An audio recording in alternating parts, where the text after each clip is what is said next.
Now, on 105.9 FM and streaming worldwide on the WMAL app. O'Connor and Company.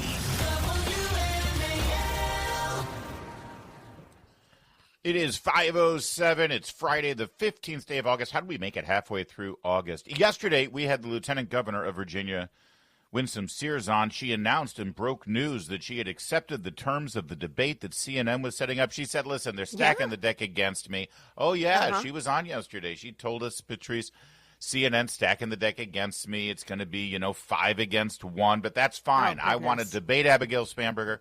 And she said the people of Virginia deserve to see the two candidates going head-to-head so that they can see that contrast. Well, I regret to inform you that Abigail Spanberger doesn't quite see it that way. She has backed out of the debate. Oh, she what a coward. That's cowardly.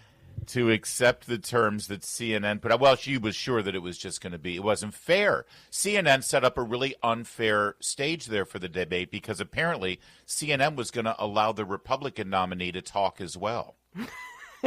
And Abigail can't do that. Good morning, Patrice. We got a good morning ahead of us here at 7:05. Brent Sadler from Heritage will talk about the meeting between Trump and Putin this weekend up in Alaska. 7:35, Jonathan Fahey, former acting ICE director, talk about how ICE is coordinating with D.C. police. And then at 8:05, C.J. Pearson is a really nice young man. I like him. They call him an influencer,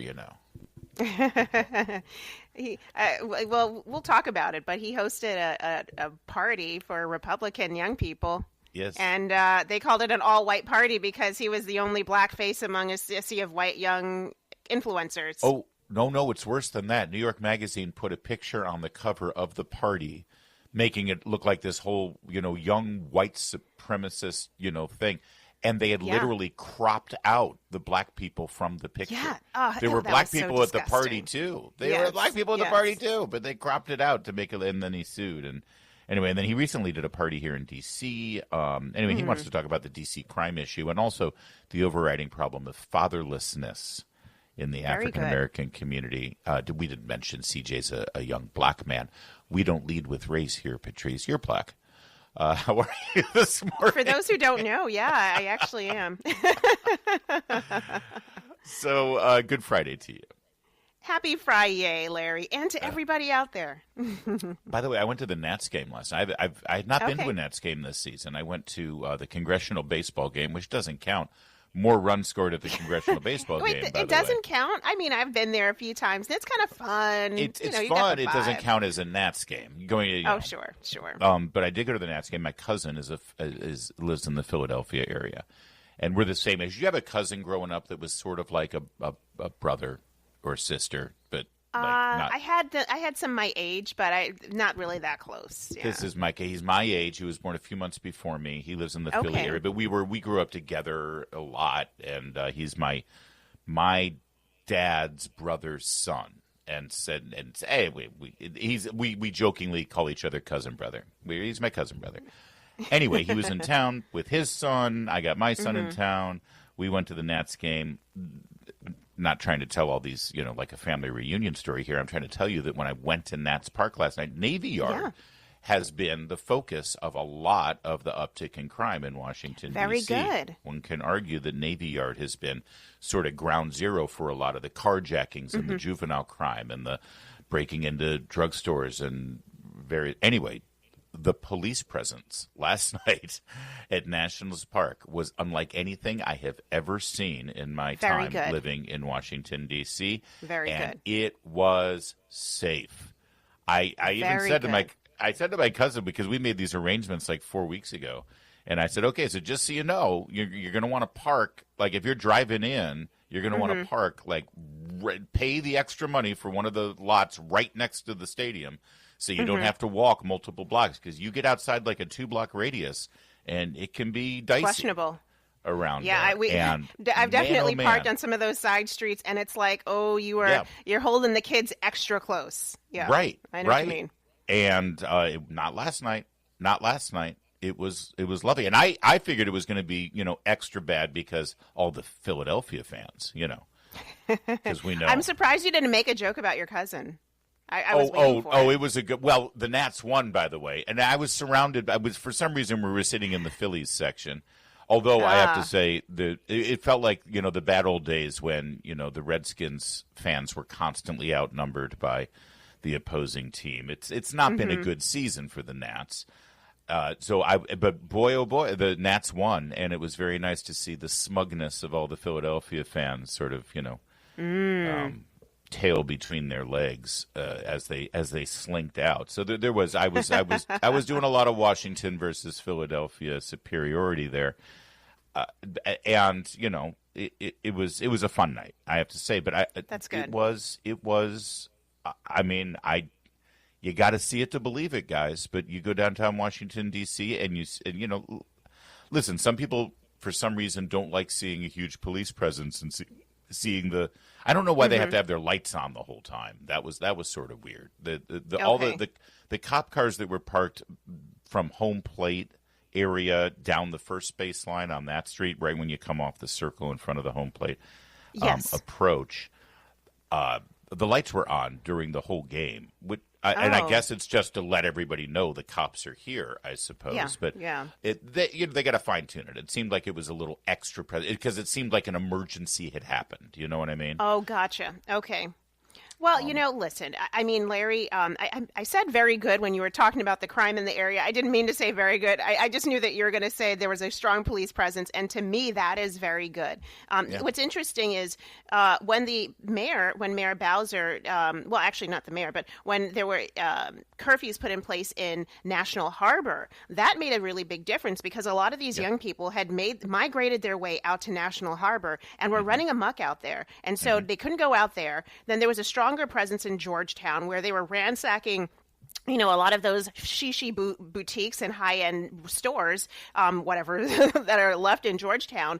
So they've left that area too. And so obviously Navy Yard, which is metro accessible, became a really easy place for these young kids to hang out, to terrorize the residents and visitors to the area. And so I'm really pleased because, it's not just the Nationals Park that's down there. You also have DC United. It's great when I was taking my son last fall down to see the DC United game, and I will tell you, I was I wish I'd had the mace in my purse from my days living as a single woman in DC.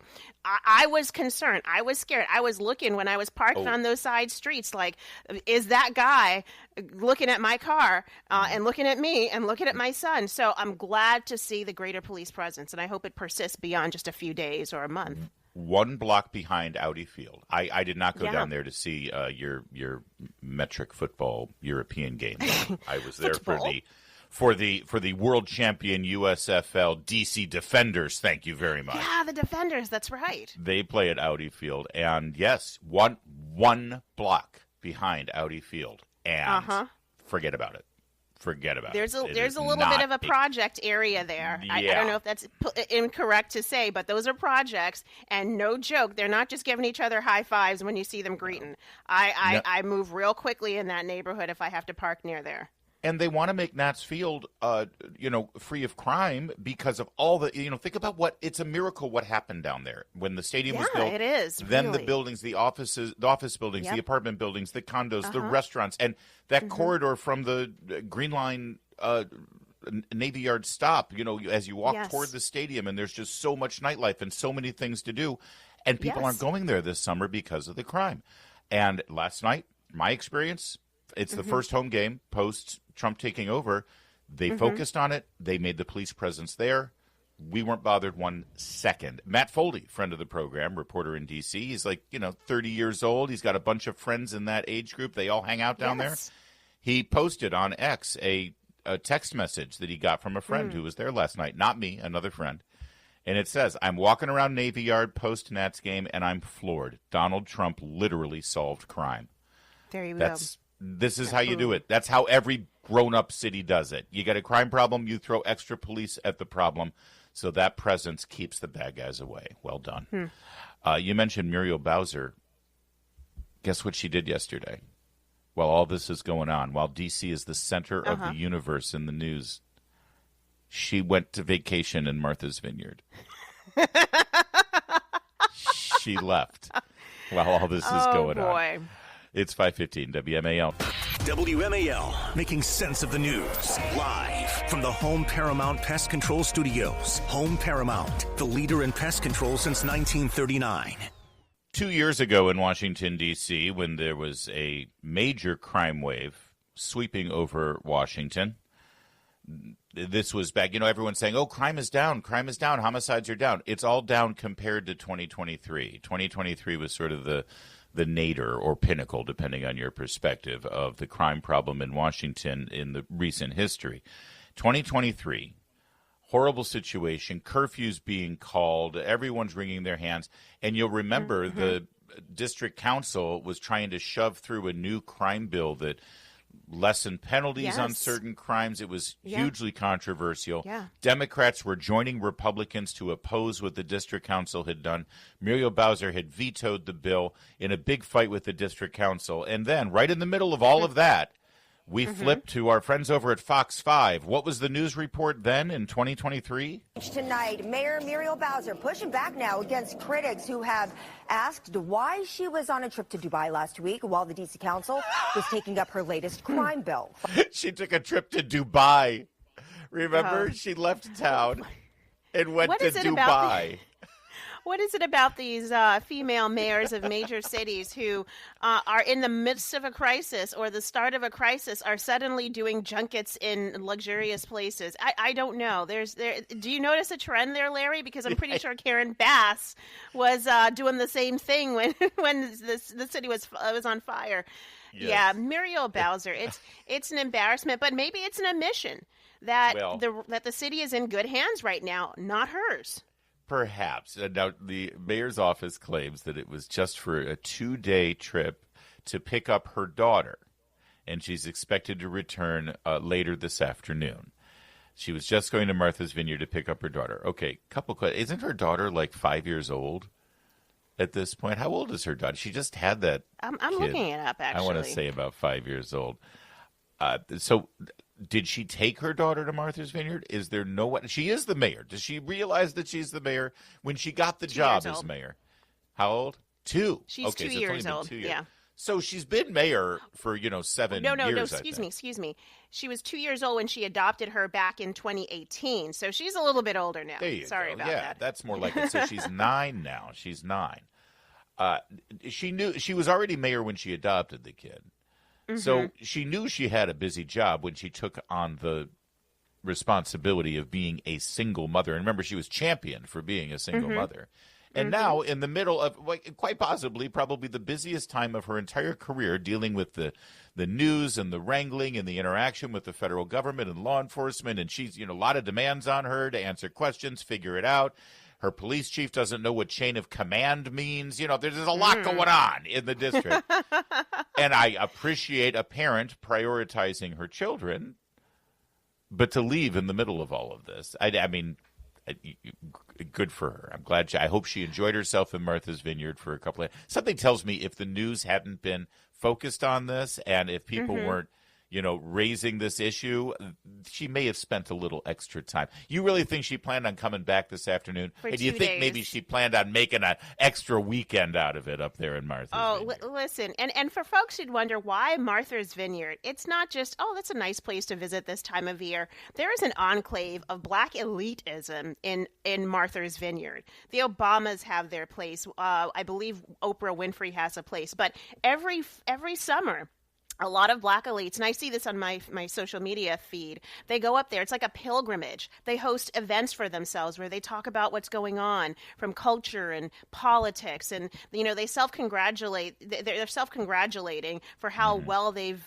done in society. So it wouldn't surprise me if there's some nice fundraiser going on up there. A lot of fundraisers, too, going on up there during the summertime. So maybe the mayor is just trying to show face, let everybody know, hey, I know I'm not with the MAGA train. It's just that I can't do anything. This is what's going on. I have to take a hands off. This is not my bag to carry, just so that she saves face with the black elites, the ones who are raising money and helping to lift national profiles of potential, candidates in the future. That's what I suspect. If there are black elites up at Martha's Vineyard right now, what are you doing here? I mean, well, if I I'm think not black one of elite, their I think type. Patrice Onwuka. Come on. Listen, when what's her name, Jasmine Crockett says she would never be a Republican because she's black. That tells you the mentality. So I would not be invited to the Martha's Vineyard high society of blacks because I'm not black enough. Just like the shishi stories as well. All right. Yes. I believe is what you called them in Georgetown. You're right. Listen, the mayor is doing her thing. She's picking up her daughter. Maybe the reason she felt okay going to Martha's Vineyard is because she thought to herself, Trump's got things pretty well in hand. Yeah. I'm not needed here right now. We'll let Trump take care of things. And then she put on her MAGA hat and went to Martha's Vineyard. It's fine. We're excited to have you back later today, Muriel Bowser. We haven't really missed you. 5:23. All right, coming up, let's stay with the topic of addressing crime in D.C. We've got some good news on coordination between D.C. police and ICE. Boom, you've got it, folks. All right, stay with us. It's O'Connor and Company at 5:30. WMAL FM Woodbridge, Washington, a Cumulus media station. Making sense of the news. News Talk 105.9. News now. Now on 105.9 FM and streaming worldwide on the WMAL app. O'Connor and Company. It's 5:37 on this Friday morning in your nation's capital. Thanks for tuning in to O'Connor and Company. We have tracked down D.C. Mayor Muriel Bowser. Good news, everybody. We have located the mayor. She's not in D.C. She's in Martha's Vineyard. That's fine. We got it well in hand here. I regret to inform you that we still have no idea where Abigail Spanberger is. Oh, is she missing in action? Missing in action. She's not doing the debate. She's not showing up. She's chickening out, and she doesn't talk to reporters. She's just, she's probably in California at a fundraiser. That's where she's getting all her money. So we'll get to the bottom of it. Coming up at 7:05, Brent Sadler of Heritage Foundation on the U.S.-Russia summit, as it is this weekend in Alaska. 7:35, Jonathan Fahey, former acting ICE director on the D.C. Police, coordinating with ICE now. And at 8:05, C.J. Pearson on D.C. crime and the real problem of fatherlessness in the African-American community. We'll get to that issue coming up. But let's good morning, Patrice Onwuka. Thanks for being here this morning. Good morning, Larry. Happy Friday. And we've got some good vibes going here at Boys to Men. Thank you, Michael. Love your 2000s groove boy band. 90s. Yes. This is 90s. Is this good 90s, stuff. Boys to Men? I guess it is. That's true. 90s. Boys to Men is more 90s. Before everything went to hell. Thank you. we won't call in sync. We'll say in sync. They're okay. Maybe Backstreet Boys, but after that, 98 degrees on the cutoff there. After that, I don't know. While Mayor Bowser, I've said this for years. I've lived in major cities, and I've lived in 3 major cities. I lived in Detroit for a while, but I was a kid. Doesn't count. Okay. But as an adult, I've lived in New York City.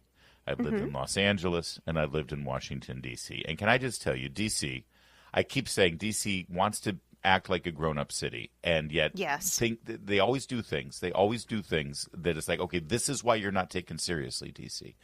But people in D.C. is like, why don't people treat us like Chicago and L.A. and New York? It's like, this is why. This is why. Because in the middle of this giant story with crime and police and engagement with the president, your mayor leaves. No other city would tolerate this. Can you imagine the mayor of New York leaving in the middle of something like this to go to Florida for vacation? No. Wouldn't happen. But then the D.C. residents would,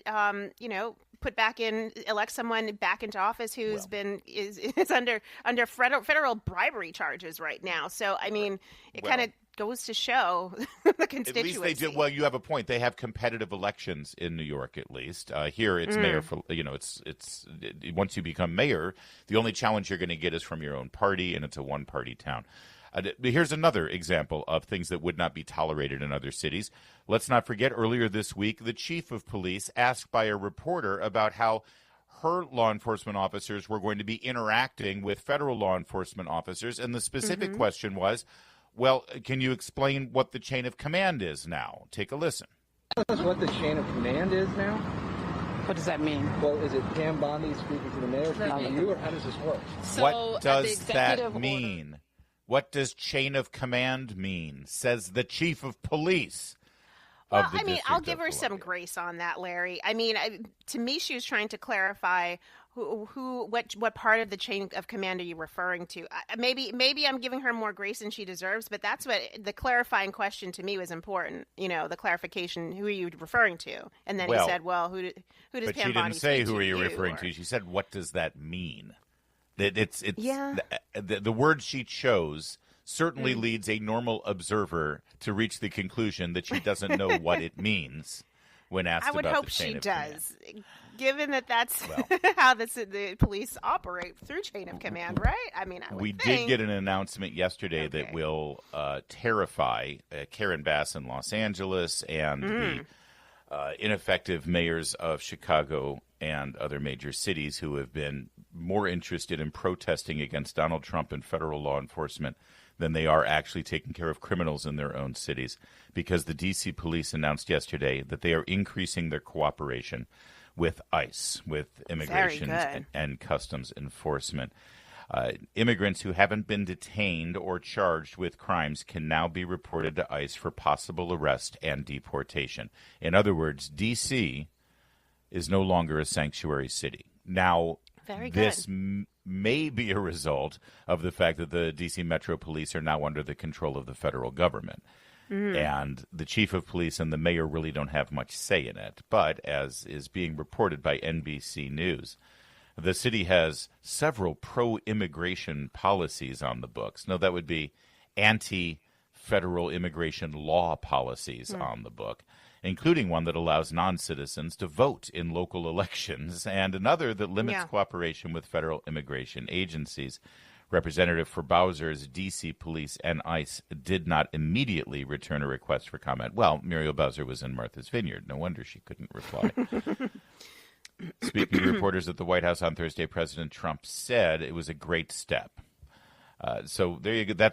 This is now the first major law enforcement jurisdiction this side of Frederick, Maryland, which is about an hour outside the district, that will be fully cooperating with ICE officials on illegal immigrant crime in the district. That's a great step forward. Absolutely. I mean, let's read through this article. I think lays out really nicely an example of what this cooperation looks like. So, for example, here it says, I'm scrolling down here.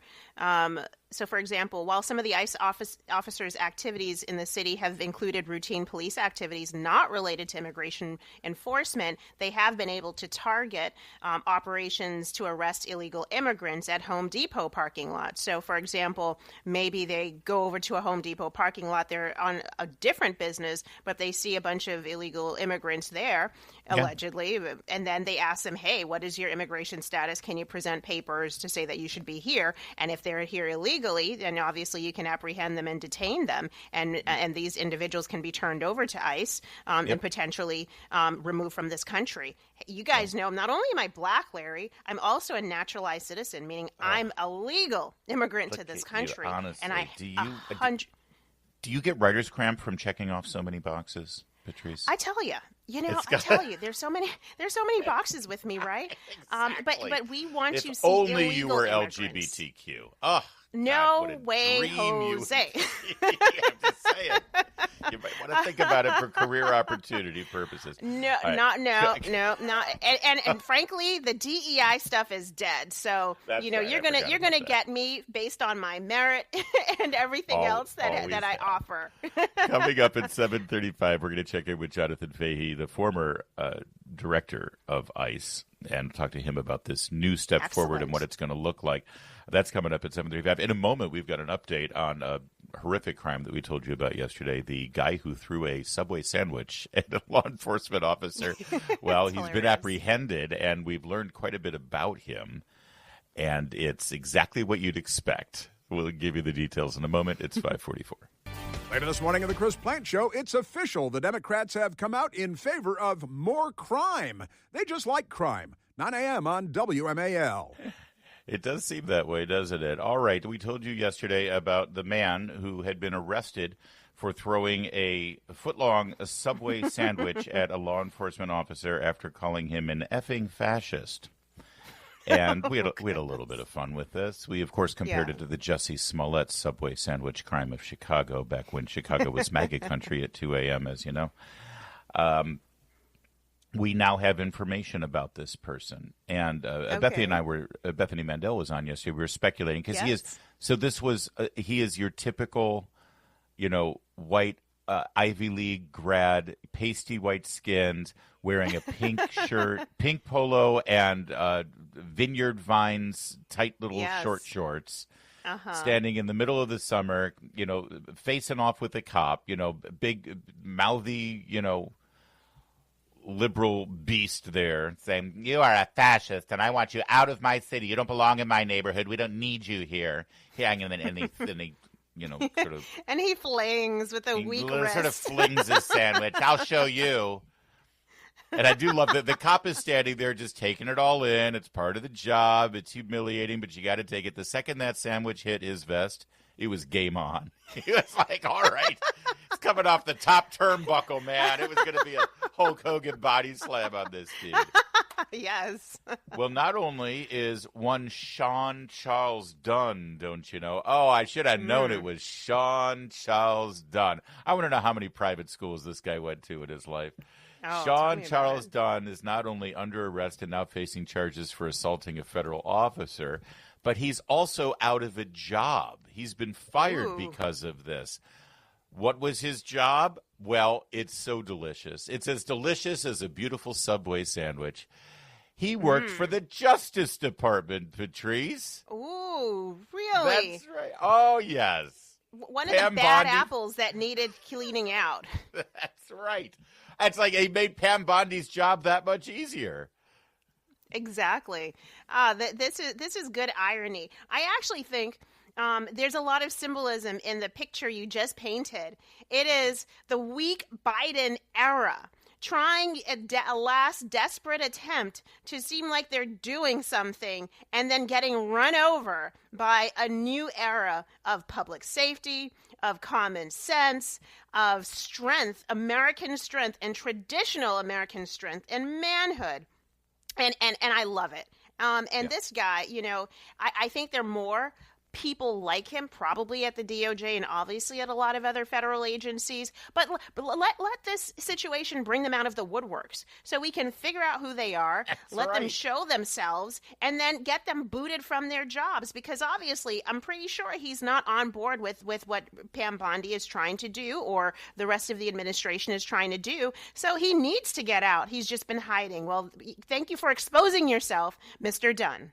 Yes, 37-year-old Sean Charles Dunn, who is facing felony assault charges for, he hit a cop with a club. You can't do that. Yeah, not smart. Not smart. I mean, the club sandwich. I guess that's not, it's not quite the same thing. But yes, according to the DOJ's job listing, his role was hold on. Oh, Pam Bondi said this is an example of the deep state we've been up against for 7 months as we work to refocus DOJ. You will not work in this administration while disrespecting our government and law enforcement. This guy's been, undermining everything that the DOJ has been trying to do under Trump. He worked as an international affairs specialist in the DOJ's criminal division, handles cases of fugitives abroad, and helps foreign countries on extradition matters with their own fugitives. His job is apparently he's like a paralegal, assisting attorneys in handling a large volume of cases, including the litigation of those matters, according to the DOJ's job listing website. So there's a job opening now at the DOJ. If you know anybody who wants a a good new federal job, federal position. And you know how it is with federal work. You get the job, no one's going to fire you, unless, of course, you assault a federal officer. But even then. Yeah, throwing a sandwich at one. That's not smart. I mean, they've got guns. They're bigger than you. It just was not smart. Yes. That said, as soon as his criminal case is cleared up with the federal government and he pays his fine or does his time, he will be welcomed with open arms as a brand new legal analyst for MSNBC. It's 5:53.